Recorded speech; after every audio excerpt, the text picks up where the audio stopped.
At the end of the camp, the boys filed back onto the bus, still put out over the fact that the nursing students were away on hospital rotation. Brad Wiseman was convinced Harvey had arranged it that way.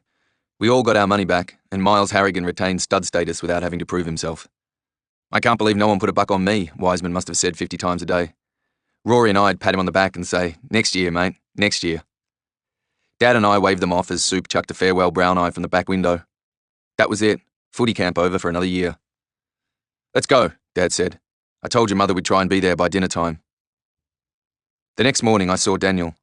The old girl thought it'd be nice if I saw him on my own. At the crisis centre that was possible, even though I was still a minor. One guard led the oldies off to the left for their appointment with Daniel's social worker, while another had me follow him through further security points to where Daniel was waiting for me. I got a shock. He looked awful. His head was shaved, and for the first time he looked like a prisoner, like all the others. He was so thin his green trackie looked 5 sizes too big, and he was slumped in the chair, his head hanging down. But when he saw me coming, he sat straight, his eyes lighting up, and he smiled. "Hey, Tommy."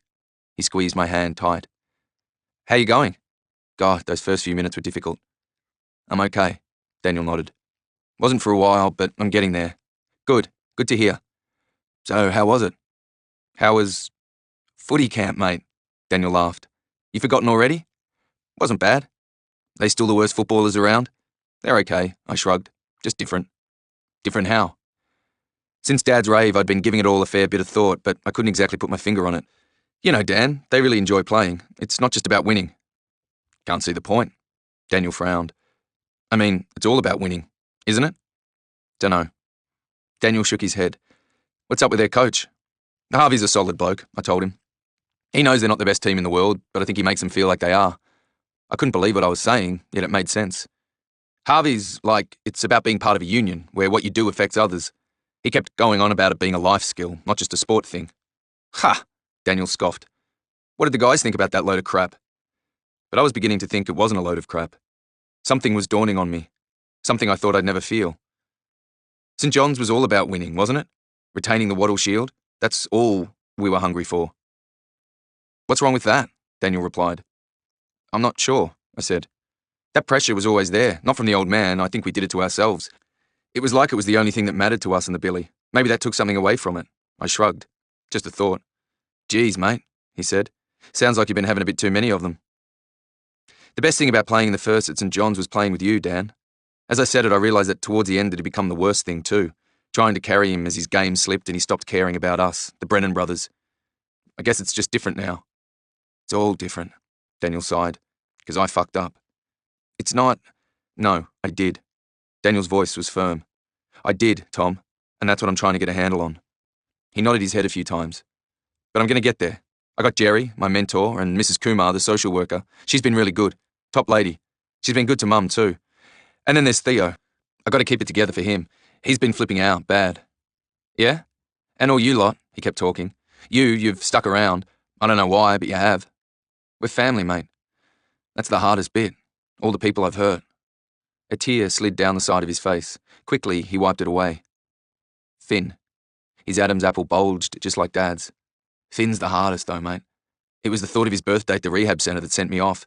I just couldn't get this picture out of my head, Finn in a wheelchair. Remember, Tommy, I haven't seen him since..." We squeezed hands. I smiled even though I felt my heart cracking. "Brendan told me Auntie Kath's thinking of visiting." "Yeah?" "I don't think she will," Daniel said. "Can hardly blame her. She's pretty busy with Finn." "I'll see her one day, and I'll see Finn too." I tried to smile, but it didn't come out right. "I'm going to get there, Tommy," Daniel whispered. "I'm going to get there. I promise. I'm going to walk out of here one day, and I'll make it up to you all, I swear." "Yeah, mate. Yeah." We wouldn't be back at Cog Hill till late. Already the winter sun was starting to sink on us. "I hate driving in this light," Dad said. "Why don't we stop at the next servo and have an early tea?" suggested Mum. So we did. And when we got back to the car, Mum opened the back door and said, "Keep me company, Tom?" "What? In the back?" "Yeah." She smiled, holding her hand out to me. "Please?" "Don't mind me," Dad grumbled. "I'm used to being chauffeur." "Joe," Mum laughed. "Don't get the sour grapes on me." I got in the back and she wrapped her arm around me. "That's better," she whispered, running her nose across my hair, breathing me in like she used to. I put my head on her shoulder and closed my eyes. "I'm sorry, Tommy." The warmth of her breath brushed my ear. She smelled like Mum. I'm trying. I really am. I promise it'll get better. She wrapped her fingers around mine and squeezed my hand. We're going to get through this, all of us. Curled up against her, the hum of the motor rocking us gently, I fell into a sweet sleep. You got any plans these Christmas holidays? Brendan said as we were running. Are you serious? I puffed. I don't know what I'm doing tomorrow, let alone in 6 months. Want to go away? What, with you? Yeah, what's wrong with that? Sorry, didn't mean it like that. Well, do you? Like, where are you talking? Nepal. Nepal? Yeah, Nepal. Where exactly is it again? Above India, Einstein. Yeah, well, I knew it was somewhere around there. I thought we could climb to the Mount Everest base camp. What? What's wrong with a week at the Gold Coast? I'm serious. Brendan stopped. Look, we're here. We'd reached the top of the ascent.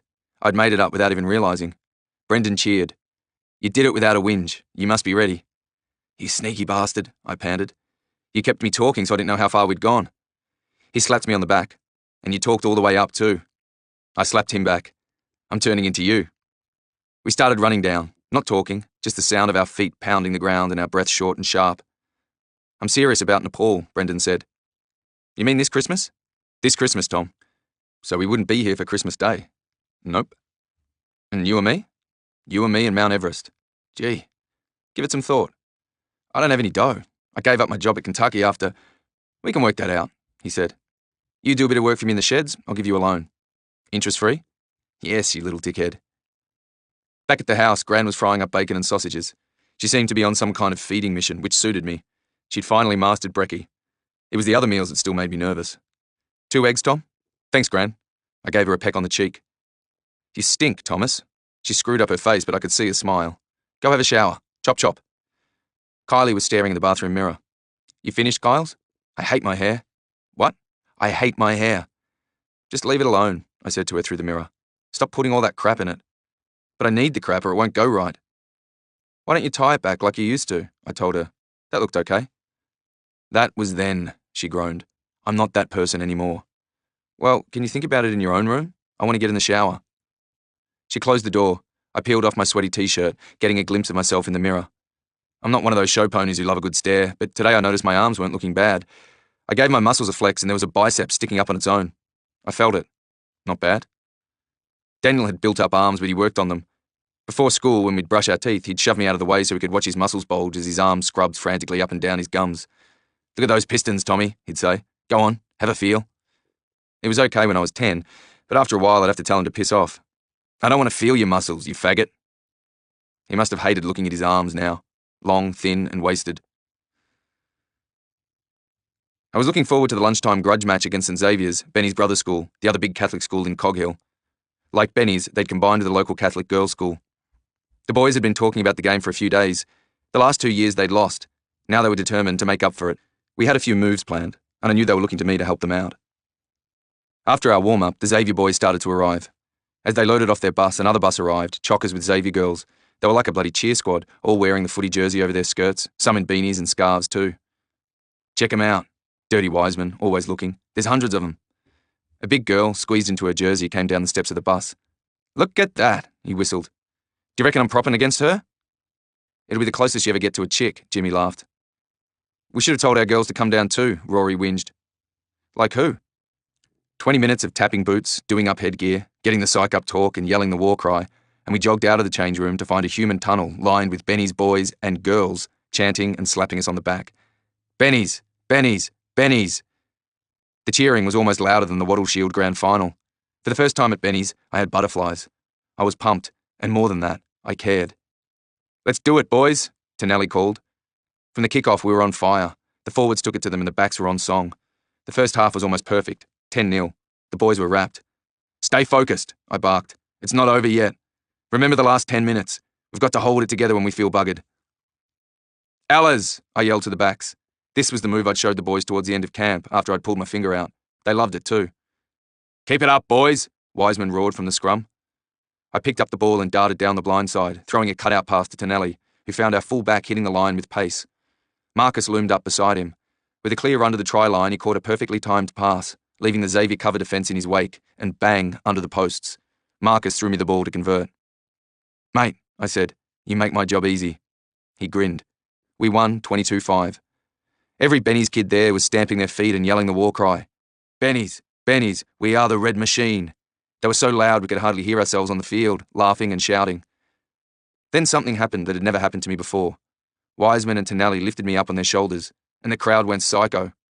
As we walked back to the bus, I could still feel myself grinning.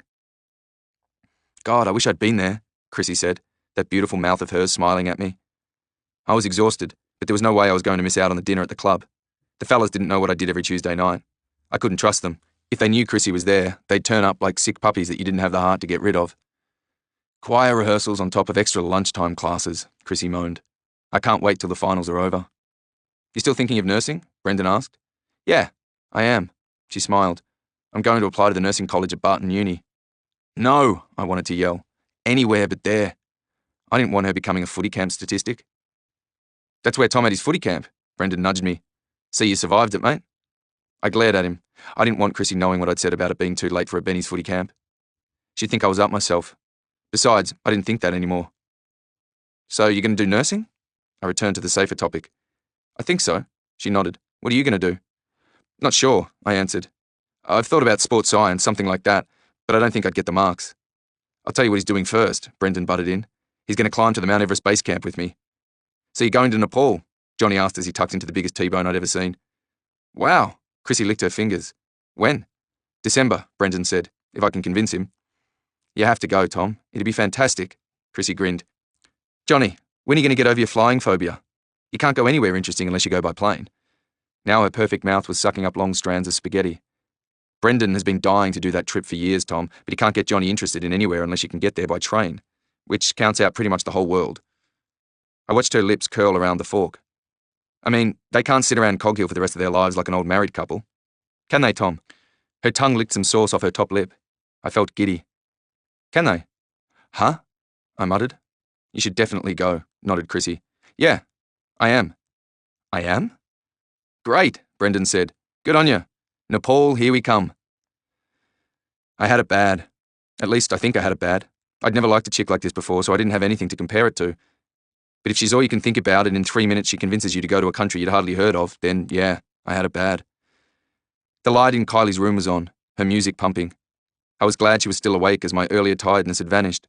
Maybe she'd be in for a DVD. Kyle's? I knocked. Kyle's? I opened the door. Kylie was sitting on the floor, staring in the mirror, a pair of scissors in her lap and handfuls of hair stuffed into the bin. Shit, I said. What have you done? Tom, she cried. I feel so awful.